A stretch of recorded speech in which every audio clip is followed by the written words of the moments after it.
Dear brothers and sisters, when we look at the narrations about the last 10 nights, there is actually no night other than the 27th night that has more emphasis within the literature of narrations of the last 10 than the 23rd night of Ramadan. And I want to talk about that for a moment, bidnillahi ta'ala, because it is beautiful and it is powerful and it is significant.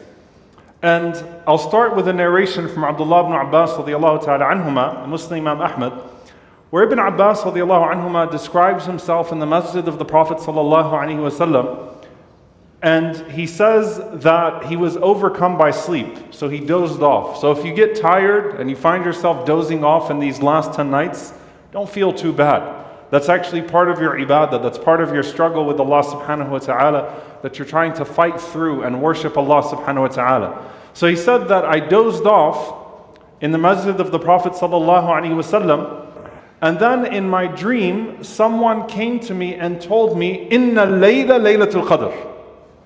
Tonight is Laylatul Qadr. So he said, I woke up, and he said, I went to Aknafi Fuslat al-Nabi sallallahu alaihi wasallam, so the edge of the tent of the Prophet sallallahu alaihi wasallam, because the Prophet sallallahu alaihi wasallam had pitched a tent for himself in the masjid where he would do his i'tikaf, and I found the Prophet sallallahu alaihi wasallam in salah, so I went quickly and I exerted myself in salah. And he said, radiyallahu ta'ala anhuma, that was the 23rd night of Ramadan. Now I'm going to get back to that narration inshallah ta'ala in a bit.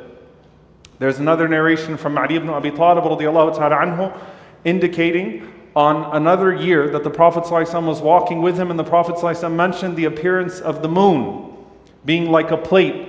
And he said sallallahu alaihi wasallam that is a sign of Laylatul Qadr, and Ali radiyallahu anhu said that came on the night of the 23rd.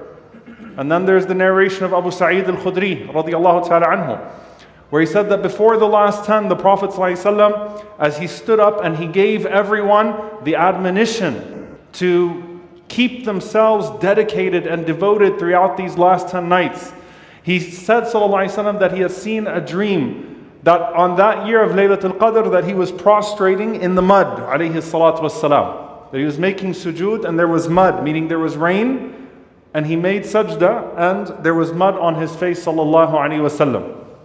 And that year when the 23rd night came, there wasn't a single cloud in the sky, and then suddenly a cloud appeared over the masjid and it started to rain on them. And the Sahaba remembered the Prophet ﷺ's face covered in mud, just as he said sallallahu alaihi wasallam, while they too made their sujood in the mud with the Prophet sallallahu alaihi wasallam. And that was the 23rd night.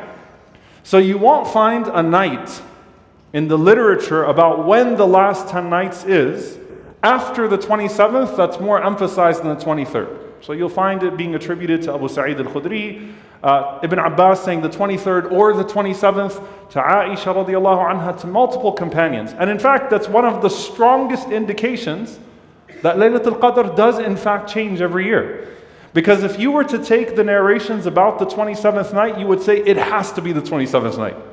And then if you were to take these narrations about the 23rd night, where we have a definitive narration that Laylatul Qadr did indeed happen on the 23rd night, you would say it has to be the 23rd night.